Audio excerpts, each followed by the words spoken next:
ನಮಸ್ಕಾರ ಸ್ನೇಹಿತರೆ, ಕರ್ನಾಟಕ ಮ್ಯಾಟರ್ಸ್ಗೆ ಮತ್ತೊಮ್ಮೆ ಸ್ವಾಗತ.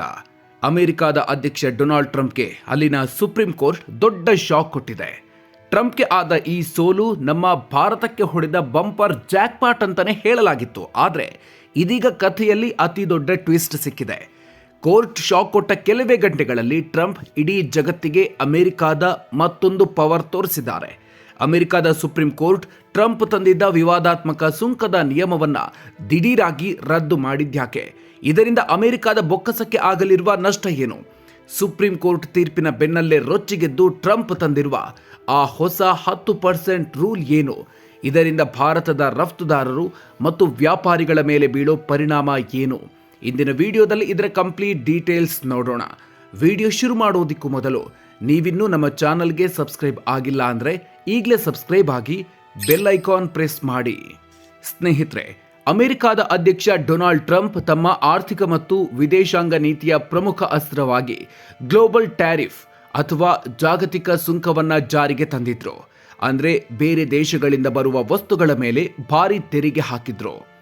1977ರ IEEPA ಅಂದರೆ international emergency economic power act ಅನ್ನೋ ತುರ್ತು ಪರಿಸ್ಥಿತಿ ಕಾನೂನಿನ ಅಡಿಯಲ್ಲಿ ಟ್ರಂಪ್ ಈ ನಿರ್ಧಾರವನ್ನು ತಗೊಂಡಿದ್ರು. ಆದರೆ ಫೆಬ್ರವರಿ 20, 2026ರಂದು ಅಮೆರಿಕದ ಸುಪ್ರೀಂ ಕೋರ್ಟ್ ಟ್ರಂಪ್ಗೆ ಬಿಗ್ ಶಾಕ್ ಕೊಟ್ಟಿದೆ. 6-3 ಬಹುಮತದೊಂದಿಗೆ ಟ್ರಂಪ್ ಹೇರಿದ್ದ ಈ ಸುಂಕಗಳನ್ನು ಕೋರ್ಟ್ ಅಕ್ರಮ ಅಂತ ಹೇಳಿ ರದ್ದು ಮಾಡಿದೆ. ಸುಪ್ರೀಂ ಕೋರ್ಟ್ ಹೇಳಿದ್ದೇನು ಗೊತ್ತಾ? ಅಮೆರಿಕದ ಸಂವಿಧಾನದ ಪ್ರಕಾರ ತೆರಿಗೆ ಮತ್ತು ಸುಂಕ ವಿಧಿಸುವ ಅಧಿಕಾರ ಇರೋದು ಕೇವಲ ಕಾಂಗ್ರೆಸ್ಗೆ, ಅಂದರೆ ಅಮೆರಿಕದ ಸಂಸತ್ಗೆ. ಅಧ್ಯಕ್ಷರಿಗೆ ಈ ಅಧಿಕಾರ ಇಲ್ಲ. ರಾಷ್ಟ್ರೀಯ ತುರ್ತು ಪರಿಸ್ಥಿತಿಯ ಹೆಸರಲ್ಲಿ ಶಾಂತಿ ಕಾಲದಲ್ಲಿ ಅಧ್ಯಕ್ಷರು ಈ ರೀತಿ ಏಕಾಏಕಿ ತಮ್ಮ ಇಷ್ಟ ಬಂದಂತೆ ಸುಂಕ ಹೇರುವಂತಿಲ್ಲ ಅಂತ ಕೋರ್ಟ್ ಖಡಕ್ ಆಗಿ ಹೇಳಿದೆ. ತಮ್ಮ ಈ ಡ್ರೀಮ್ ಪ್ರಾಜೆಕ್ಟ್ಗೆ ಸುಪ್ರೀಂ ಕೋರ್ಟ್ ಬ್ರೇಕ್ ಹಾಕಿದ್ದನ್ನು ಕೇಳಿ ಟ್ರಂಪ್ ಕೆಂಡಾಮಂಡಲ ಆಗಿದ್ದಾರೆ.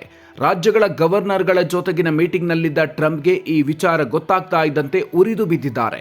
ಸುಪ್ರೀಂ ಕೋರ್ಟ್ ಜಡ್ಜ್ಗಳನ್ನು ಮೂರ್ಖರು, ಲ್ಯಾಪ್ ಡಾಗ್ಗಳು ಅಂತ ಜರಿದಿರುವ ಟ್ರಂಪ್ ಇದೊಂದು ಅವಮಾನಕರ ತೀರ್ಪು ಅಂತ ಆಕ್ರೋಶವನ್ನು ಹೊರಹಾಕಿದ್ದಾರೆ. ಇದರಿಂದ ಅಮೆರಿಕದಲ್ಲಿ ಶುರುವಾಗಲಿರೋ ಅಸಲಿ ರಂಪಾಟ ಏನ್ ಗೊತ್ತಾ? ಟ್ರಂಪ್ ಈ ತುರ್ತು ಕಾನೂನಿನ ಅಡಿಯಲ್ಲಿ ಈಗಾಗಲೇ ಬರೋಬ್ಬರಿ $200 ಬಿಲಿಯನ್ ಅಂದರೆ 18 ಲಕ್ಷ ಕೋಟಿ ರೂಪಾಯಿ ಸುಂಕ ವಸೂಲಿ ಮಾಡಿದ್ದಾರೆ. ಈಗ ಕೋರ್ಟ್ ಈ ಸುಂಕ ಅಕ್ರಮ ಅಂದಿರೋದ್ರಿಂದ ದೊಡ್ಡ ದೊಡ್ಡ ಕಂಪನಿಗಳು ಈಗ ನಮ್ಮ ಹಣ ನಮಗೆ ವಾಪಸ್ ಕೊಡಿ ಅಂತ ಕೋರ್ಟ್ ಮೆಟ್ಟಿಲೇರಲಿವೆ. ಹೀಗಾಗಿ ಮುಂದಿನ ದಿನಗಳಲ್ಲಿ ಕೆಳ ಹಂತದ ಕೋರ್ಟ್ಗಳಲ್ಲಿ ರೀಫಂಡ್ಗಾಗಿ ದೊಡ್ಡ ಕಾನೂನು ಸಮರವೇ ನಡೆಯಲಿದೆ ಅಂತ ತಜ್ಞರು ಹೇಳ್ತಿದ್ದಾರೆ. ಕೇವಲ ರೀಫಂಡ್ ಮಾಡೋದಕ್ಕೆ ಅಮೆರಿಕ ಸರ್ಕಾರ ಸುಮಾರು $120 ಬಿಲಿಯನ್ ಅಂದರೆ 11 ಲಕ್ಷ ಕೋಟಿ ರೂಪಾಯಿ ಹಣವನ್ನ ವಾಪಸ್ ಕೊಡಬೇಕಾದ ಪರಿಸ್ಥಿತಿ ಬರಬಹುದು ಅಂತ ತಜ್ಞರು ಅಂದಾಜಿಸಿದ್ದಾರೆ. ಇದು ಅಮೆರಿಕದ ಆರ್ಥಿಕತೆಗೆ ದೊಡ್ಡ ಪೆಟ್ಟು ನೀಡಲಿದೆ. ಸುಪ್ರೀಂ ಕೋರ್ಟ್ ತೀರ್ಪು ಬಂದ ತಕ್ಷಣ ಟ್ರಂಪ್ ಸುಮ್ಮನೆ ಕೂರ್ತಾರೆ ಅಂತ ಜಗತ್ತು ಅಂದುಕೊಂಡಿತ್ತು. ಆದರೆ ಟ್ರಂಪ್ ಕೆಲವೇ ಗಂಟೆಗಳಲ್ಲಿ ಮತ್ತೊಂದು ಮಾಸ್ಟರ್ ಸ್ಟ್ರೋಕ್ ಕೊಟ್ಟಿದ್ದಾರೆ. ತಕ್ಷಣವೇ ಜಾರಿಗೆ ಬರುವಂತೆ ಜಗತ್ತಿನಾದ್ಯಂತ ಅಮೆರಿಕಕ್ಕೆ ಬರುವ ಎಲ್ಲ ಆಮದು ವಸ್ತುಗಳ ಮೇಲೆ 10% ಹೊಸ ಸುಂಕ ವಿಧಿಸುವ ಆದೇಶಕ್ಕೆ ಸಹಿ ಹಾಕಿದ್ದಾರೆ. ಈ ಹೊಸ ಸುಂಕವು ಮುಂದಿನ 150 ದಿನಗಳ ಕಾಲ ಜಾರಿಯಲ್ಲಿರುತ್ತೆ. ಈ ಮೂಲಕ ಸುಪ್ರೀಂ ಕೋರ್ಟ್ ಬಾಗಿಲು ಮುಚ್ಚಿದ್ರೆ ನಾನು ಮತ್ತೊಂದು ಬಾಗಿಲು ತೆಗಿತೀನಿ ಅಂತ ಟ್ರಂಪ್ ಸಾಬೀತು ಮಾಡಿದ್ದಾರೆ. ಇದೆಲ್ಲ ಅಮೆರಿಕದ ಕಥೆಯಾಯಿತು. ಇದರಿಂದ ಭಾರತಕ್ಕೇನು ಲಾಭ? ಟ್ರಂಪ್ ಲಾಸ್, ಇಂಡಿಯಾಗೆ ಗೇನ್ ಹೇಗಾಯಿತು ಅಂತೀರಾ? ಭಾರತ ಅಮೆರಿಕದ ಅತಿ ದೊಡ್ಡ ವ್ಯಾಪಾರ ಪಾಲುದಾರ ರಾಷ್ಟ್ರ. 2024-25ರಲ್ಲಿ ಭಾರತದಿಂದ $86 ಬಿಲಿಯನ್ ಅಧಿಕ ಮೌಲ್ಯದ ವಸ್ತುಗಳು ಅಮೆರಿಕಕ್ಕೆ ರಫ್ತಾಗಿವೆ. ಟ್ರಂಪ್ ಈ ಹಿಂದೆ ಭಾರತದ ವಸ್ತುಗಳ ಮೇಲೂ ಏಕಾಏಕಿ 50% ದಂಡನಾತ್ಮಕ ಸುಂಕ ಹಾಕಿದ್ರು. ಇದರಿಂದ ನಮ್ಮ ಎಂಜಿನಿಯರಿಂಗ್ ವಸ್ತುಗಳು, ಆಟೋಮೊಬೈಲ್ ಬಿಡಿಭಾಗಗಳು, ರಾಸಾಯನಿಕಗಳು, ಜವಳಿ ಹಾಗೂ ಆಭರಣ ಉದ್ಯಮಕ್ಕೆ ದೊಡ್ಡ ಹೊಡೆತ ಬಿದ್ದಿತ್ತು. ಆದರೆ ಈಗ ಸುಪ್ರೀಂ ಕೋರ್ಟ್ ತೀರ್ಪಿನಿಂದ ಭಾರತದ ರಫ್ತುದಾರರಿಗೆ ದೊಡ್ಡ ರಿಲೀಫ್ ಸಿಕ್ಕಿದೆ. ರಾತ್ರೋರಾತ್ರಿ ಏಕಾಏಕಿ ಸುಂಕ ಹೇರುವ ಟ್ರಂಪ್ ಅವರ ಟ್ಯಾರಿಫ್ ಶಾಕ್ನಿಂದ ಸದ್ಯಕ್ಕೆ ಮುಕ್ತಿ ಸಿಕ್ಕಿದೆ. ರಷ್ಯಾದ ಕಚ್ಚಾ ತೈಲ ಖರೀದಿಸಿದ್ರೆ ಮುಂದೆಯೂ ಸುಂಕ ಹಾಕ್ತೀನಿ ಅಂತ ಬೆದರಿಕೆ ಹಾಕ್ತಿದ್ದ ಟ್ರಂಪ್ ಆಟಾಟೋಪಕ್ಕೂ ಬ್ರೇಕ್ ಬಿದ್ದಿದೆ. ಇತ್ತೀಚೆಗಷ್ಟೇ ಭಾರತ ಮತ್ತು ಅಮೆರಿಕ ನಡುವೆ ಸುಂಕವನ್ನು 18% ಕಡಿತಗೊಳಿಸುವ ಒಪ್ಪಂದ ನಡೆದಿತ್ತು. ಆದರೆ ಈಗ ಟ್ರಂಪ್ ತಂದಿರುವ ಹೊಸ ನಿಯಮದಿಂದಾಗಿ ಭಾರತದ ರಫ್ತುದಾರರು ಸದ್ಯಕ್ಕೆ 18% ಬದಲಾಗಿ ಕೇವಲ 10% ಸುಂಕವನ್ನು ಕಟ್ಟಬೇಕಾಗತ್ತೆ.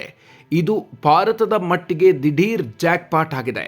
ಆದ್ರೆ ಗಮನಿಸಬೇಕಾದ ಸಂಗತಿ ಅಂದ್ರೆ ಸುಪ್ರೀಂ ಕೋರ್ಟ್ ಬರೀ IEEPA ಅಂದ್ರೆ ತುರ್ತು ಪರಿಸ್ಥಿತಿ ಕಾನೂನಿನ ಅಡಿ ಹೇರಿದ್ದ ಸುಂಕವನ್ನಷ್ಟೇ ರದ್ದು ಮಾಡಿದೆ. ಇದರಿಂದಾಗಿ ಟ್ರಂಪ್ ಬೇರೆ ಕಾನೂನುಗಳಾದ ಸೆಕ್ಷನ್ 232 ಅಂದ್ರೆ ರಾಷ್ಟ್ರೀಯ ಭದ್ರತೆ ಅಥವಾ ಸೆಕ್ಷನ್ 301 ಇದರ ಅಡಿಯಲ್ಲಿ ಮತ್ತೆ ಬೇರೆ ರೀತಿಯಲ್ಲಿ ಸುಂಕ ಹಾಕಬಹುದು. ಅಲ್ಲದೆ ಈಗಾಗಲೇ ಸ್ಟೀಲ್ ಮತ್ತು ಅಲ್ಯೂಮಿನಿಯಂ ಮೇಲೆ ಹಾಕಿರುವ ಸುಂಕಗಳು ಹಾಗೆ ಮುಂದುವರಿಯಲಿದೆ. ಆದರೆ ಬೇರೆ ಕಾನೂನುಗಳ ಅಡಿ ಸುಂಕ ಹೇರಬೇಕಾದ್ರೆ ಅದಕ್ಕೆ ಸರಿಯಾದ ತನಿಖೆ ಮಾಡಬೇಕು, ಸಾಕ್ಷ್ಯಗಳನ್ನು ನೀಡಬೇಕು, ಸಂಸತ್ತಿನ ಪ್ರಕ್ರಿಯೆಗಳು ನಡಿಬೇಕು. ಟ್ರಂಪ್ ಅಂದುಕೊಂಡ ತಕ್ಷಣ ರಾತ್ರೋರಾತ್ರಿ ಸುಂಕ ಹಾಕೋದಿಕ್ಕಾಗಲ್ಲ. ಇದು ಭಾರತಕ್ಕೆ ನೆಗೋಷಿಯೇಟ್ ಮಾಡಲು, ಮಾತುಕತೆ ನಡೆಸಲು ಸಾಕಷ್ಟು ಸಮಯ ಕೊಡುತ್ತೆ ಅನ್ನೋದೇ ಇಲ್ಲಿರುವ ಪ್ಲಸ್ ಪಾಯಿಂಟ್.